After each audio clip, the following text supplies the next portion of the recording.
Well, it's the time of year where it seems like everyone is getting sick, including your children. Well, if you've got questions about your child's health, it's your turn to talk to the pediatrician.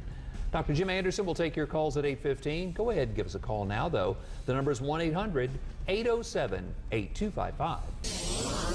And now it's your turn to talk about your child's health.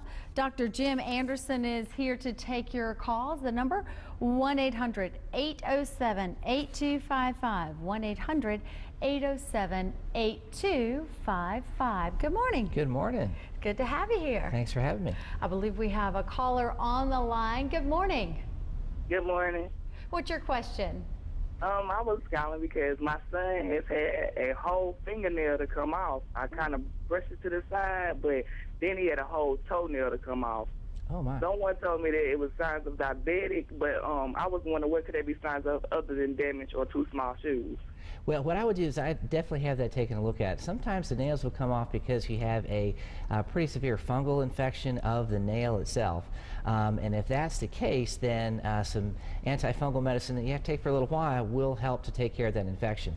Trauma can do it. The most important thing, if there is a traumatic loss of the nail, is to make sure that everything at the very base of the nail is still intact, and then that should grow. Again, remember, the nails can grow pretty slowly, so it can take several months to have that grow back. But I might have that checked out for a possible fungal infection.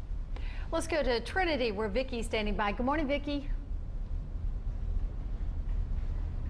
Good morning, Vicki. How are you? Good morning. What's your question?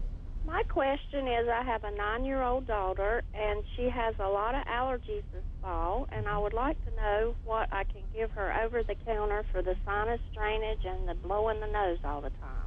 That's a great question. A couple of things. First of all, one of the first thing you can do is to give a little bit of the saline nasal spray. That really helps to kind of irrigate and open up the sinuses, and really any of the over-the-counter generic brands for that is fine. As far as an antihistamine to help stop that nasal drainage and the blowing, there are generics out for Allegra, for Zyrtec, and for Claritin, and all of them work very well. And what I would do is check with your child's pediatrician just based upon the child's weight and see the milligram dose based upon what you think works the best for her. Let's go to Winston-Salem, where we have Melissa standing by. Good morning, Melissa. Good morning. How are you? I'm great, thank you. I have a 3-year-old granddaughter, and over the last 6 months, she's had 2 bumps on her bottom that have been diagnosed with MRSA. Okay. And she now has a spot on her eye. My question is, could it be related? And what's the long-term effects of the MRSA? Well, it could be related. Again, I would check that out. What MRSA just means is methicillin-resistant Staph aureus, and what's happened, unfortunately, is that she's been colonized with that. Now, sometimes folks will get rid of that colonization, so that's something we'll have to monitor over time. Typically, in the bottom and diaper area, that tends to be an area where it shows up because that bacteria lives on the skin, and then when there's a breakdown of the skin barrier, that's when that bacteria can go in and cause a little secondary infection. So diaper area, because of the moist-dry component of that, tends to be an area where we see that quite a bit. Under the eye, it tends to be a little bit less so. If she had a bite or something that she was picking and scratching, that could potentially do that. But there are other things that could be. It could be just a little birthmark. It could be something like a little stye or a little infection of the eyelid itself. So I'd have that checked out. So it could be, but probably not. Let's go to Silhouette in Davidson County. Good morning, Silhouette. Good morning. What's your question? I'm calling about a question for my grandbaby. She has crater cap real bad, and it's going into her ears and causing her skin to peel in her ears and head.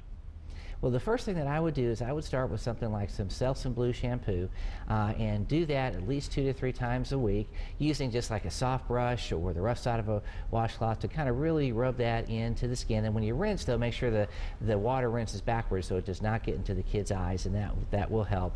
Some folks have also tried Head and Shoulders with that as well. I've had a little more success with the Selsun Blue.